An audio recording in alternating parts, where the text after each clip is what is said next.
Graça e a paz do Senhor Jesus. Abra sua Bíblia no livro de Romanos, capítulo 7. Nós vamos ler apenas o versículo 14, que diz assim: porque bem sabemos que a lei é espiritual. Eu, todavia, sou carnal, vendido à escravidão do pecado. Vamos ler todos juntos? 1, 2, 3.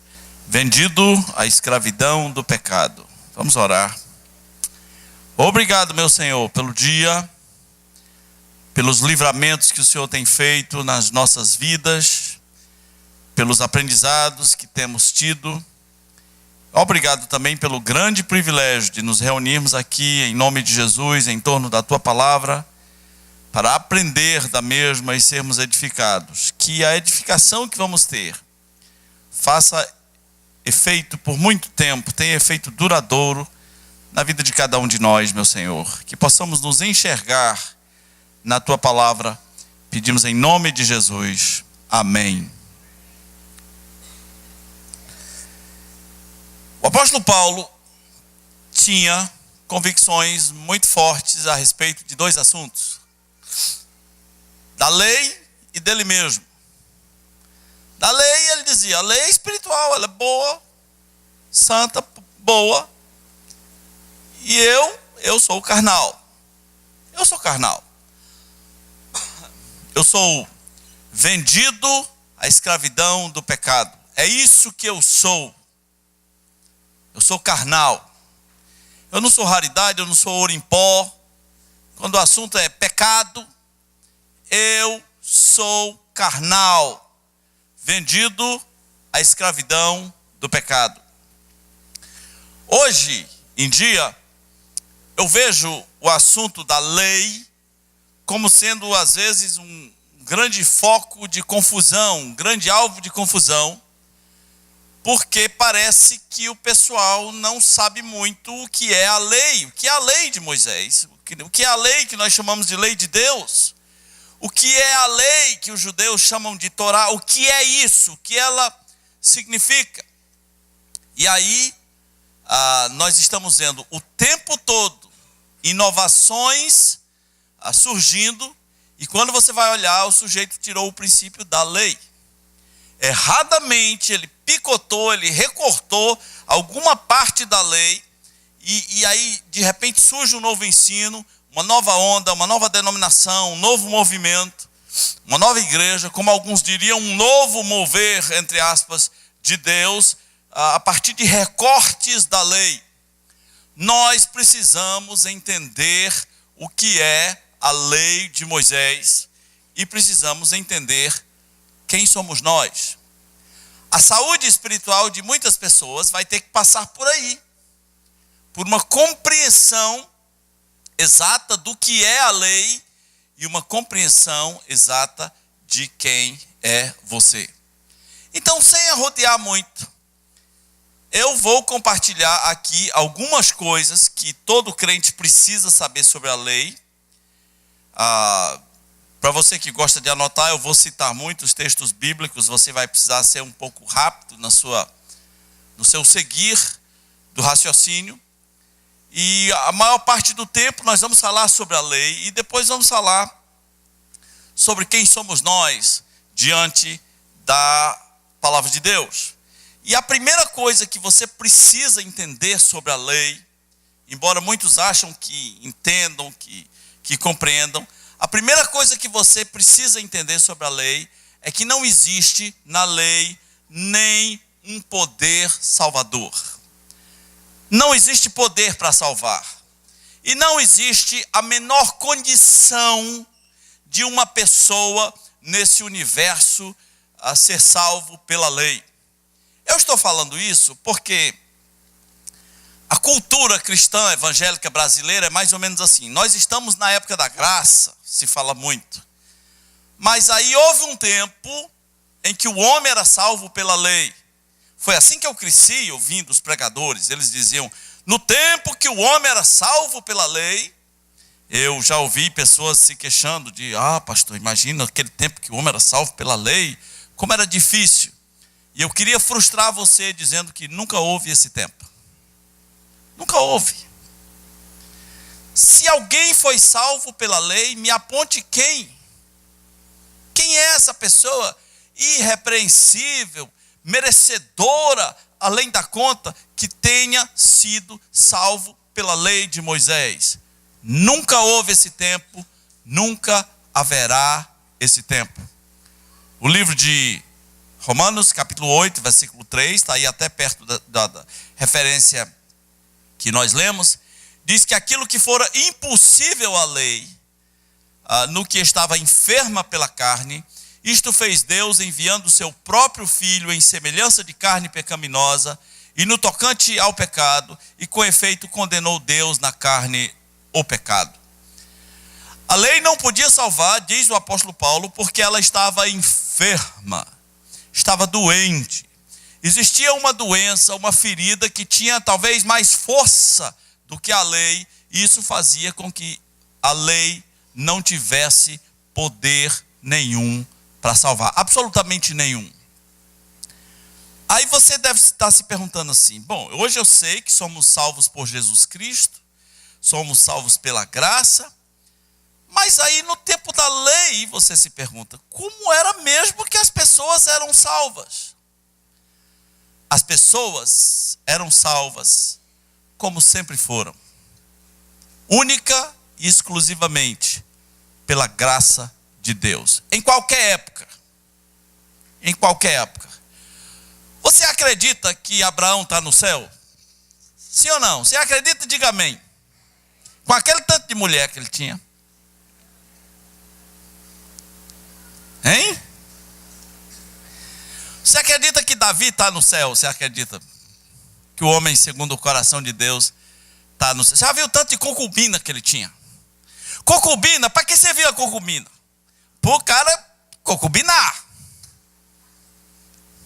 Eles tinham as esposas reais, aí eles endejoavam dessas esposas, e aí tinham umas concubinas.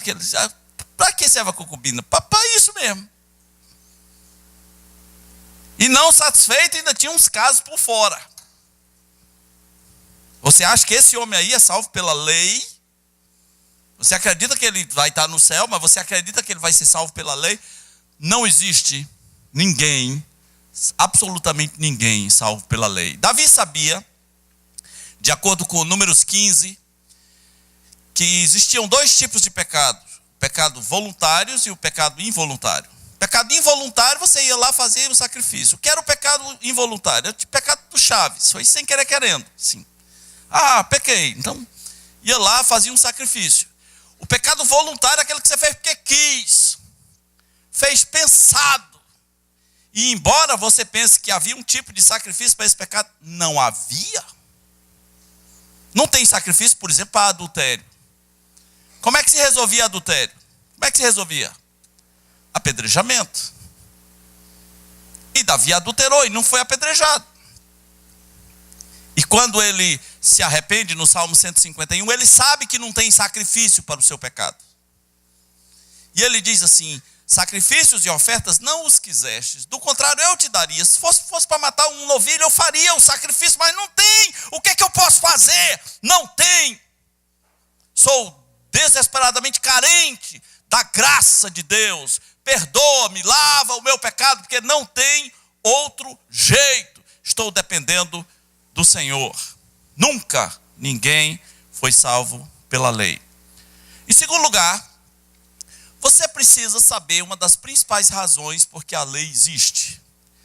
Quando nós estamos falando da lei, nós estamos falando dos 10 mandamentos e mais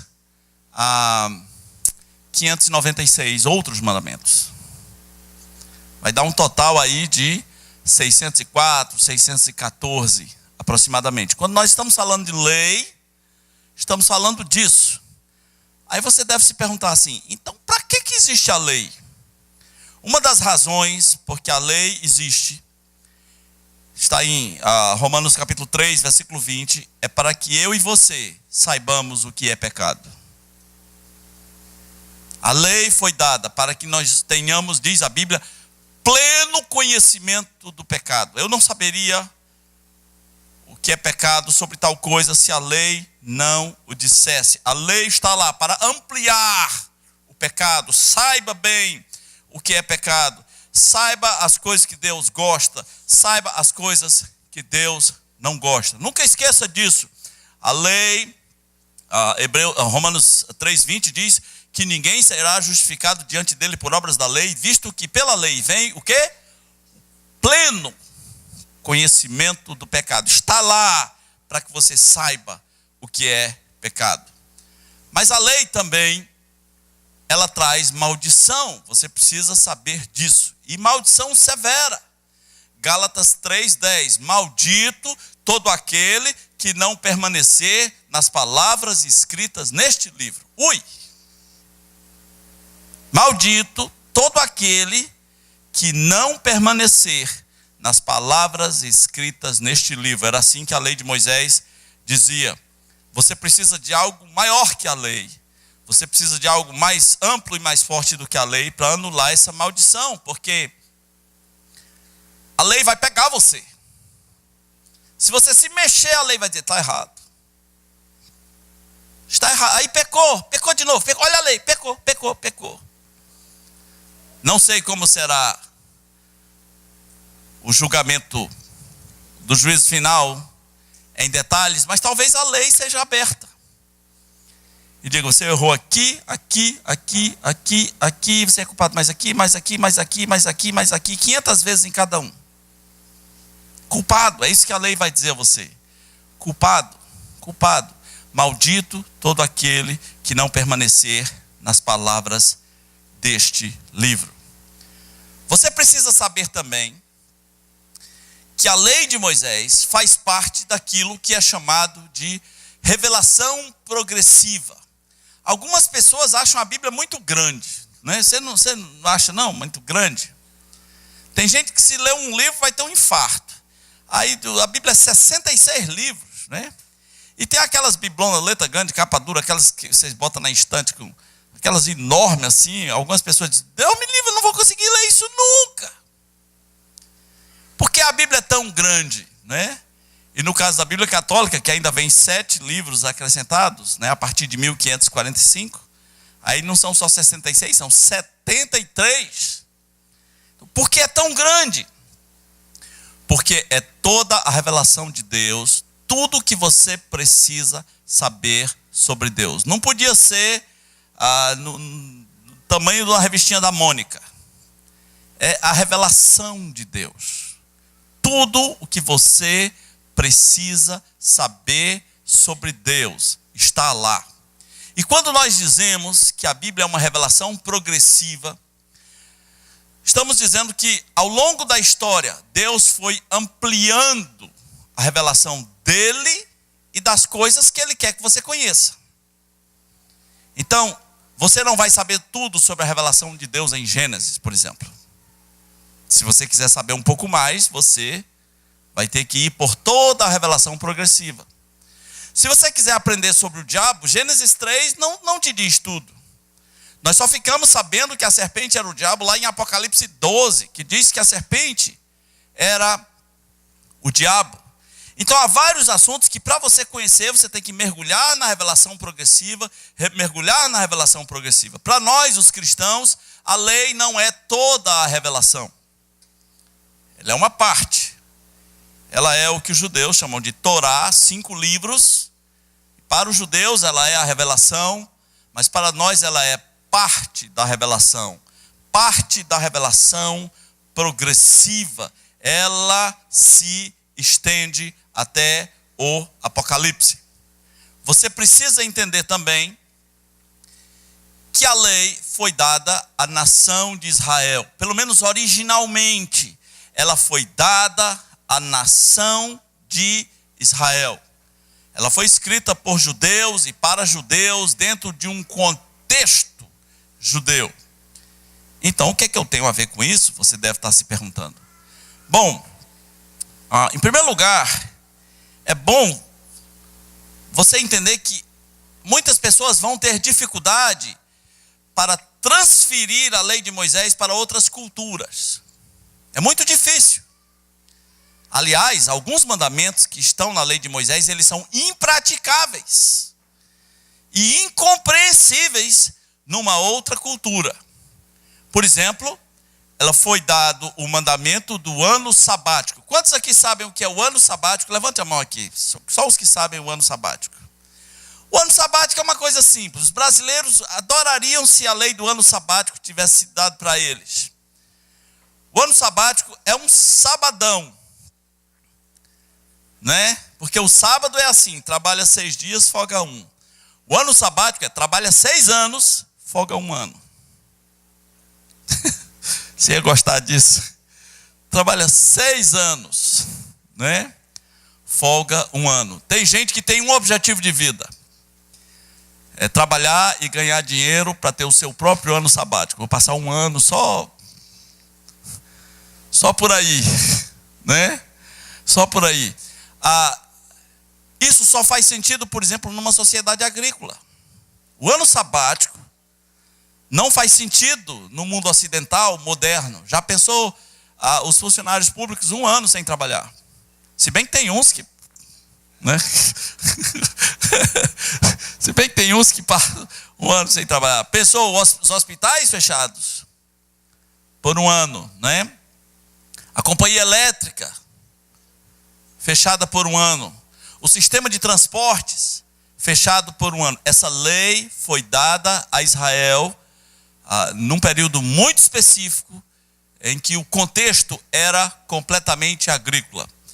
E a cada 7 anos sabáticos. Aliás, para o pessoal que gosta do sábado, Deus não manda só você guardar o sábado na lei. Ele diz assim: guardareis os meus sábados, no plural. E isso inclui o ano sabático.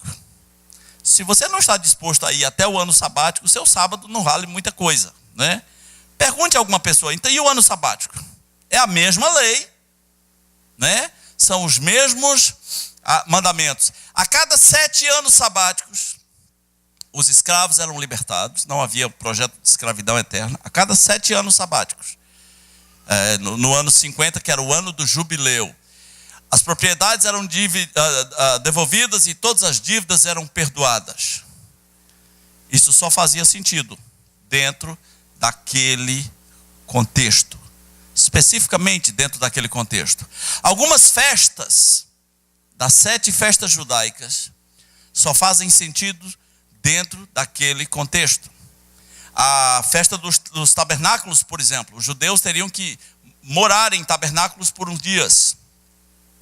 Morar em cabanas de palhas, para eles se lembrarem que eles foram escravos no Egito e que eles atravessaram o deserto e moraram em cabanas.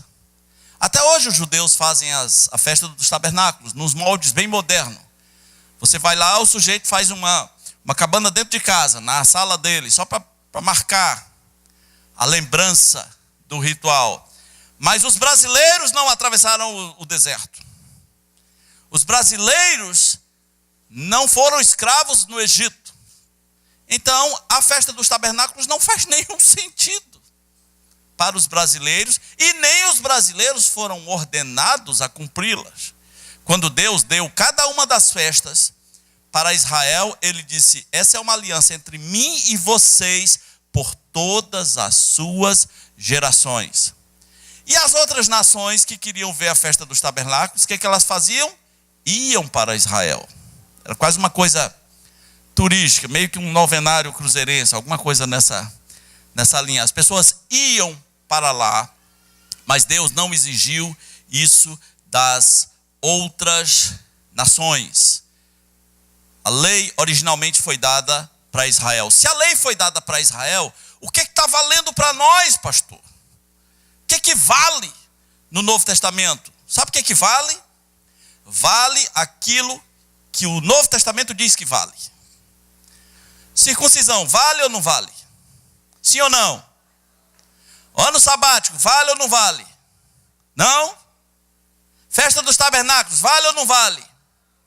Não pega a mulher do vizinho, vale? Isso é para nós, porque o Novo Testamento diz que vale. Não cobiçar, está valendo? O Novo Testamento, a revelação progressiva diz que vale, é para nós.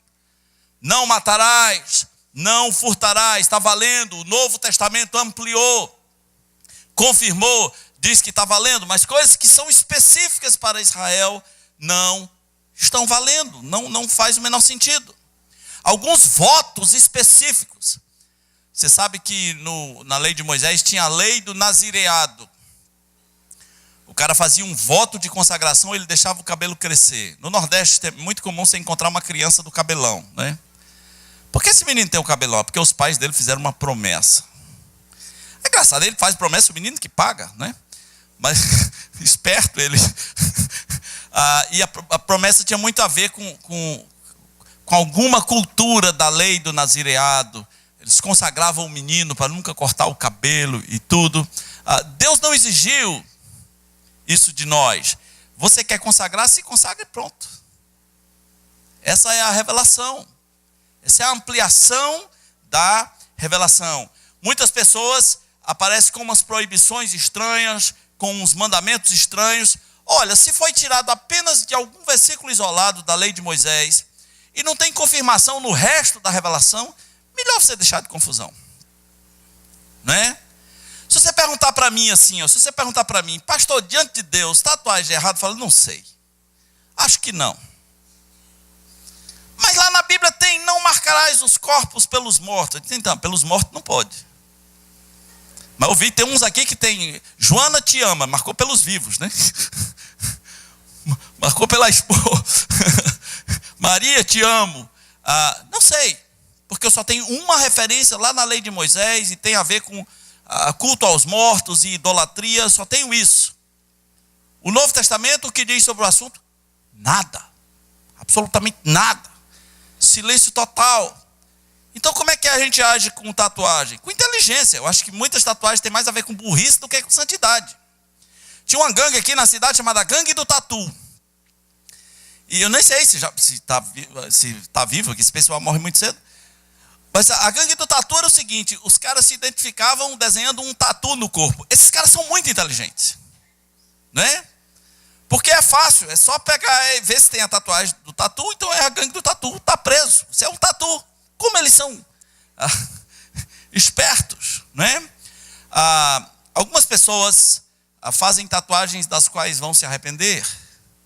E tatuagem é para sempre. Para sempre é muito tempo, não é não? Para sempre é tempo. Muito, muito, muito, muito, muito, muito tempo. Mas eu não estou falando isso como uma questão religiosa, porque o Novo Testamento silencia. Algumas tatuagens são de mau gosto. A gente olha, mas que coisa horrível. Que é isso? Estranho, não é? Mas aí de repente você pode criar todo um legalismo e até condenar pessoas ao inferno, condenar essa moça que fez uma borboletinha na nuca, por trás do cabelo, para ninguém ver, mas estava lá na lei de Moisés, isso para você é muito forte.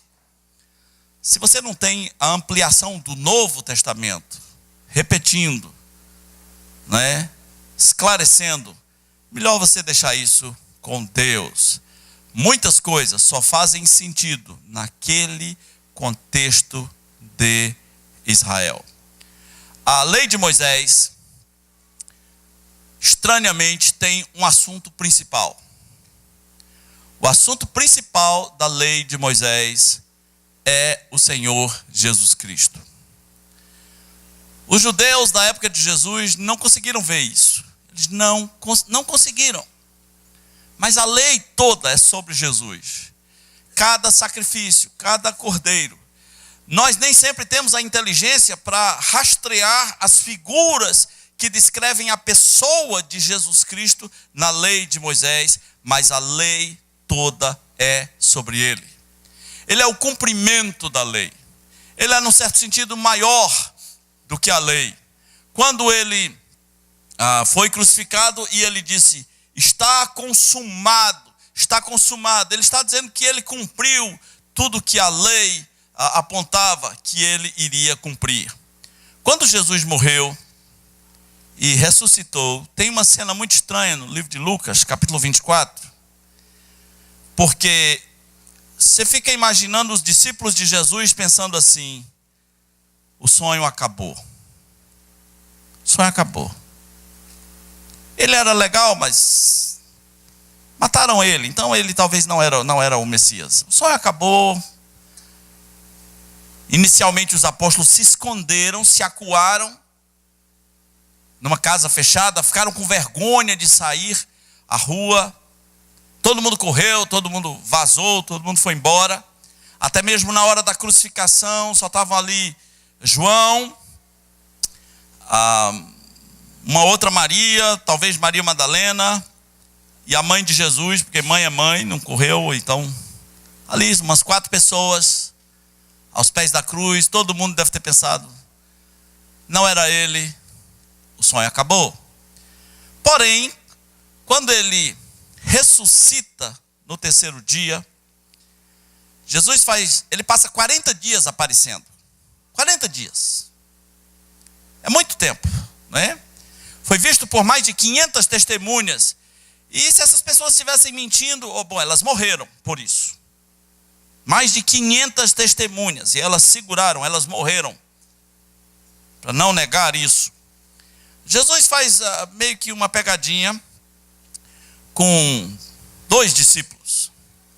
Eles estavam se aproximando de uma aldeia chamada Emaús, e Jesus aparece e começa a ir lado a lado com eles e conversando. Eu não sei se é porque estava escuro, mas eles não reconheceram que era Jesus.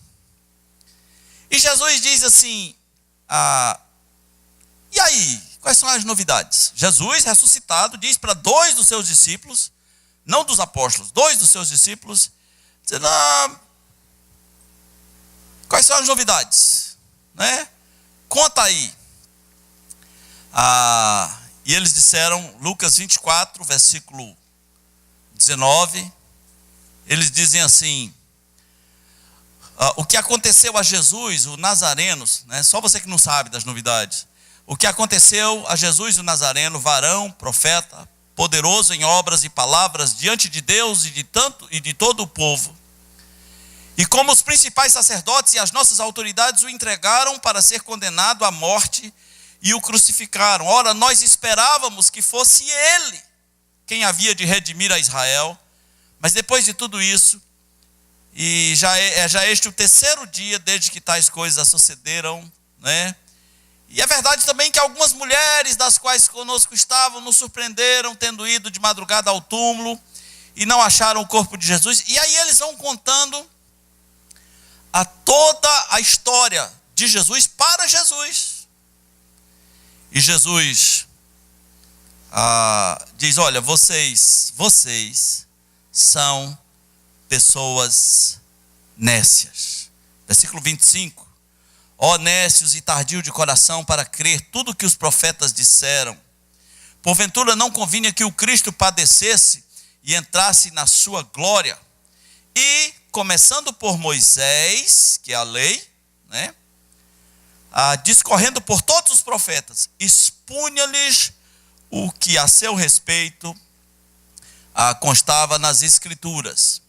E aí, Jesus, a história se alonga, Jesus vai para a casa deles e janta com eles, mas olha o que diz, versículo 44, diz: a seguir, Jesus lhes disse: são estas as palavras que eu vos falei quando ainda estava convosco. Importava que se cumprisse tudo de mim que está escrito. Aonde? Aonde? Na lei de Moisés, nos profetas e nos salmos. O assunto da lei é Jesus Cristo. O principal assunto da lei é Jesus Cristo. Para encerrar essa parte da lei, você precisa saber também que nós precisamos ver a lei como um professor. Em Gálatas capítulo 3, versículo 24, Paulo diz que a lei é um aio. Eu não sei porque os tradutores usaram essa expressão aio. Porque um aio era um pedagogo, um tutor de crianças. E a Bíblia diz, a lei é isso para nós. Ela é nosso pedagogo sobre Jesus. Quando eu leio a lei, eu acabo conhecendo mais e mais e mais sobre Jesus. A lei é o nosso pedagogo para nos levar até Jesus Cristo. Então, você precisa saber isso sobre a lei. Não tem poder para salvar, ela traz maldição, ela existe para que você tenha pleno conhecimento do pecado, ela foi inicialmente dirigida a Israel, ela faz parte da revelação progressiva, seu assunto é Cristo e ela é o nosso professor. Agora, Paulo disse assim, sabemos que a lei é espiritual, mas eu sou carnal. E eu quero dizer 3 coisas que você precisa saber sobre você. Não tantas quanto a lei, mas apenas 3 coisas. A primeira delas é que você não nasceu bom. É isso que a palavra de Deus nos diz. As filosofias iluministas dizem ao contrário. O homem nasce bom e o ambiente o deturpa. Não é? Então por que o cara da facção arrancou a cabeça do seu adversário? Ora, esse cara um dia nasceu bom, mas a sociedade o deturpou. Não é isso que a Bíblia diz. A Bíblia diz, olha, tu nasceu ruim. Tu nasceu mal. Você não nasceu bom. Em Romanos capítulo 3, há uma passagem muito conhecida que descreve quem é mesmo o homem aos olhos de Deus.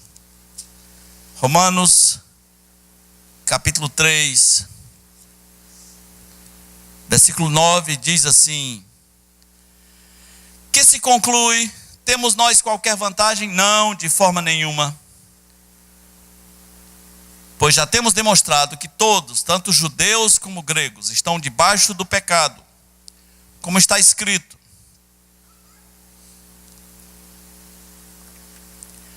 não há um justo, nenhum sequer. Não há quem entenda, não há quem busque a Deus. Todos se extraviaram e a uma se fizeram inúteis. Não há quem faça o bem, não há nenhum sequer. A garganta deles é sepulcro aberto. Já viu falar de mau hálito? Você pode até parecer bom para as outras pessoas, mas espiritualmente você tem mau hálito. Claro que isso aqui é uma figura de linguagem. A garganta é um sepulcro, né? É o famoso BJ, boca de jacaré.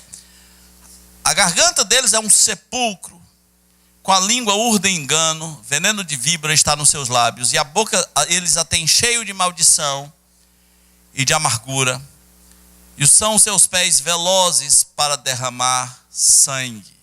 Nos seus caminhos há destruição e miséria. Desconheceram o caminho da paz, não há temor de Deus diante dos seus olhos. Preste atenção. É assim que Deus vê a humanidade. Quando ela se perdeu em Adão havia um ser humano perfeito, mas quando se perdeu, quando pecou, é assim que somos. Não há um justo. E estamos falando do ponto de vista de Deus. Isso não quer dizer que você não seja legal, isso não quer dizer que você não seja educado, isso não quer dizer que você não tenha atos de bondade. Isso quer dizer que a tua avaliação máxima diante de um Deus santo, perfeito, puro, que habita em luz inacessível, não há um justo. As nossas melhores obras são como trapos de imundícia. Você sabe o que é mesmo o fator decisivo que leva uma pessoa a se converter? Qual é o fator decisivo que leva uma pessoa a se converter? O fator chama-se convicção de pecado. Quando o Espírito Santo de Deus opera em você, convicção de que você é um pecador falido, a moeda do reino dos céus é justiça, e não tem nenhum justo na terra, nenhum justo, absolutamente nenhum. A melhor pessoa que você estiver pensando, a melhor pessoa que você tiver em mente, do Dalai Lama ao Tiririca, passando por Madre Teresa de Calcutá e Michael Jackson, todo mundo, e me bote no meio. A melhor pessoa que você conhece, Deus arrola essas pessoas no mesmo nível e diz: não há. Pode se esforçar. Não há. Existe algo no ser humano que é mais forte do que ele ser legal, que é mais forte do que ele ser bonzinho, e esse algo é o seu pecado original. Nascemos manchados, nascemos maus. É difícil falar nisso quando você olha para uma criança, né? Você pensa, não, essa criança não se inclui nessa pregação. Tá bom, então deixa ela crescer. Você sabe qual é a diferença entre uma criança pecador e um adulto pecador? Você sabe qual é a diferença? Oportunidade, só isso. Não é? Ele agora não tem força, não tem dinheiro, não tem pernas velozes, não sabe falar direito. Então deixa ele pegar todas essas ferramentas e aí você vai ver quem é mesmo aquela criancinha tão lindinha. Você vai ver. Você vai ver. Quando Caim nasceu, a mãe dele olhou, Caim. Eva olhou e falou: ah, gerei um filho lindo, com o auxílio do Senhor. Né? Caim.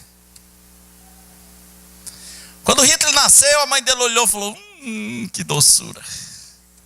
Né? Que doçura. Todos somos pecadores. E por sermos pecadores, estamos separados da glória de Deus, a menos que alguma coisa aconteça, a menos que você conheça Jesus e vá de volta para Deus.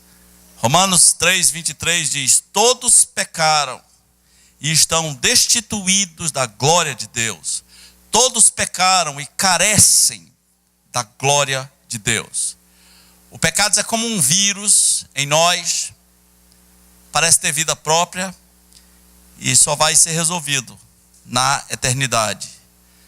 Mas num certo sentido, na cruz, Jesus já pagou o preço desse pecado. E em Jesus Cristo, a lei perdeu força.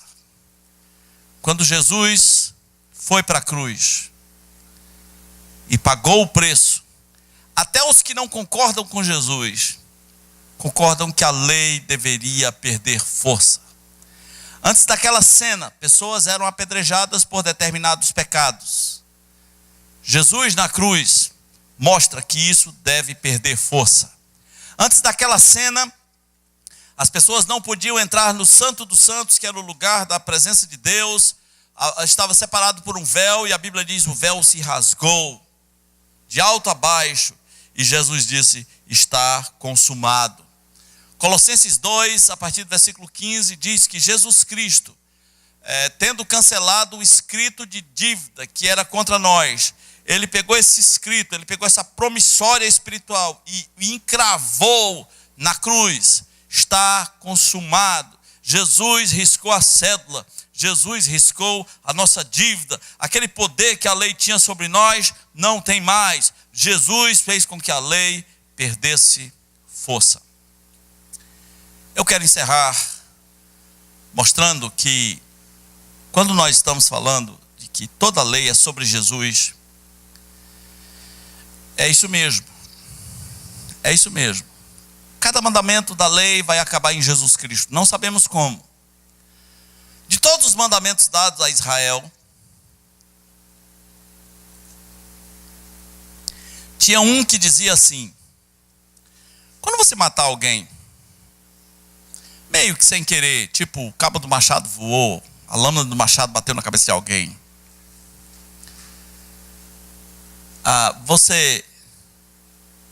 vocês devem construir 6 cidades. Elas vão ser chamadas cidades refúgio.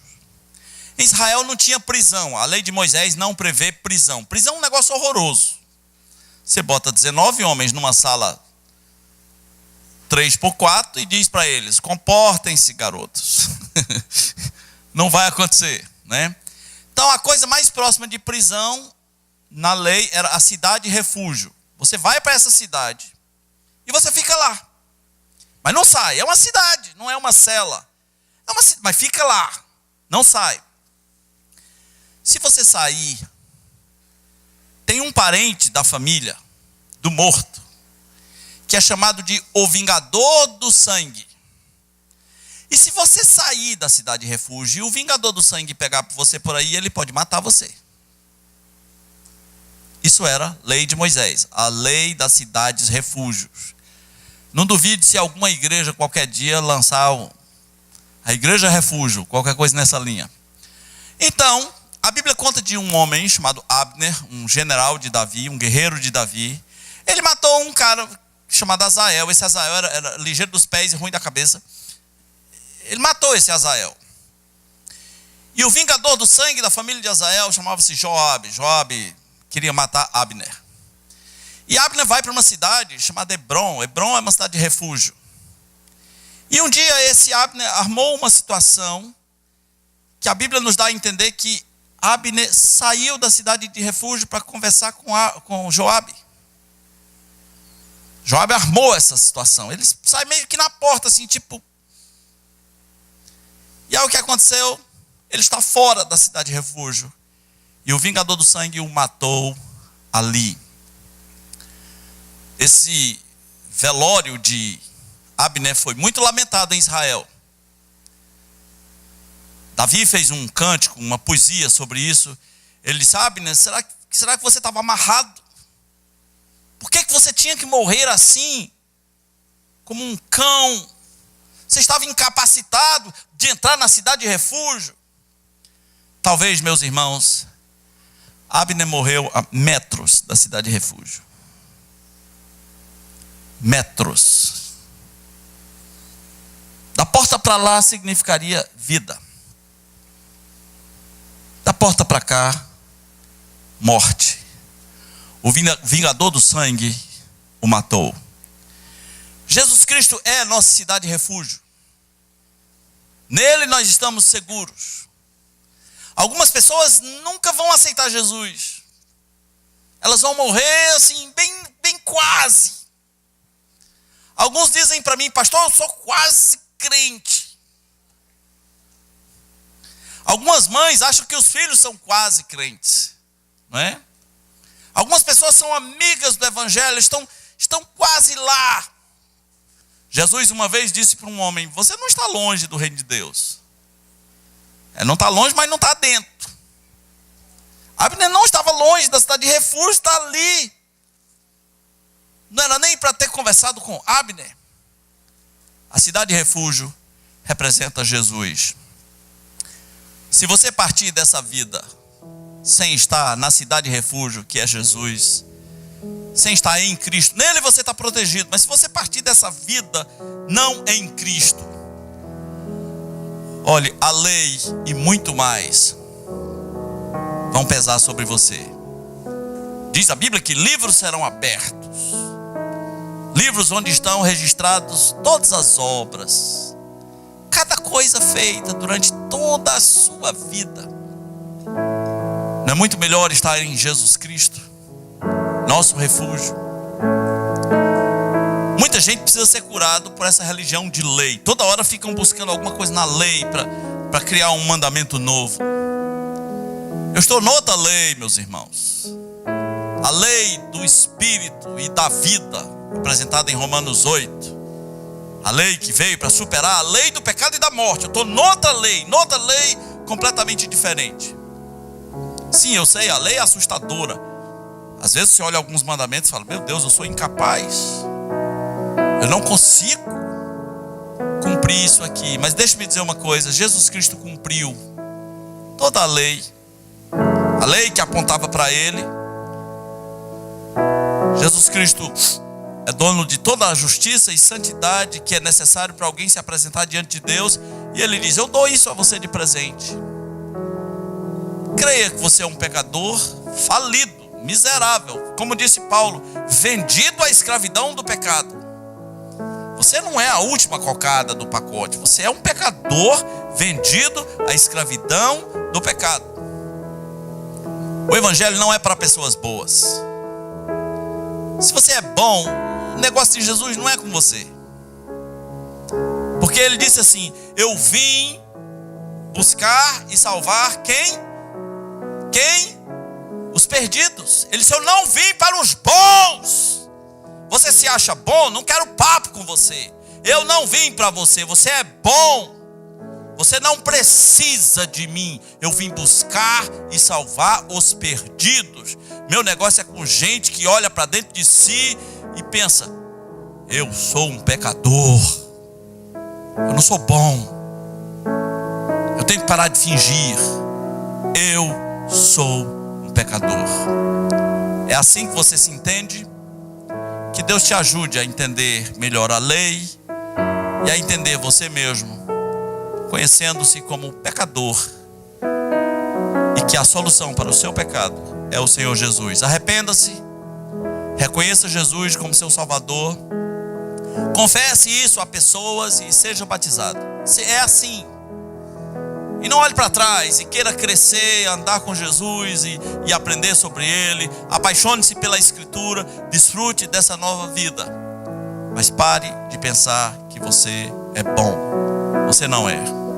Vamos orar. Nosso Deus, às vezes nos achamos tão bons, porque nos comparamos com outras pessoas que estão em padrões inferiores, mas sabemos que diante de Ti, diante do Teu olho santo, que tudo rastreia, que tudo vê, nós sabemos que não temos a menor chance de sermos justificados pelas obras da lei.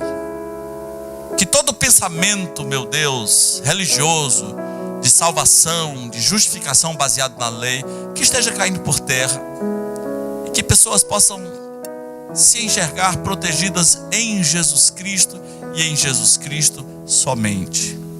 Que pessoas que estão aqui, meu Deus, sendo expostas ao Evangelho de Jesus, tenham convicção de que são pecadoras e corram para a cidade de refúgio, que é Jesus, para que sejam protegidas eternamente. Pedimos assim para a vida deles, em nome de Jesus, nosso Salvador. Amém.